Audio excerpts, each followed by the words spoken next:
Ramazan oyi yetib keldi. Ramazonni qanday kutib olamiz? Qanday o'tkazamiz?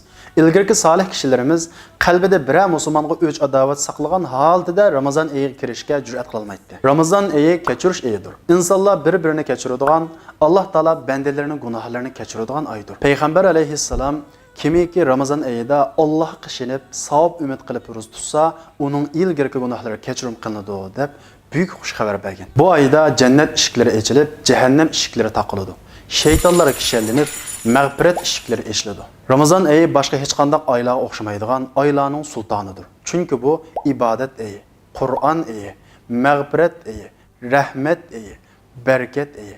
O'zaro bir-birimizni kechiradigan ay, Kur'an nazil bo'lgan ay, bir kechisi ming kechidan yaxshiroq bo'lgan, qadr kechisi yushiringan ay.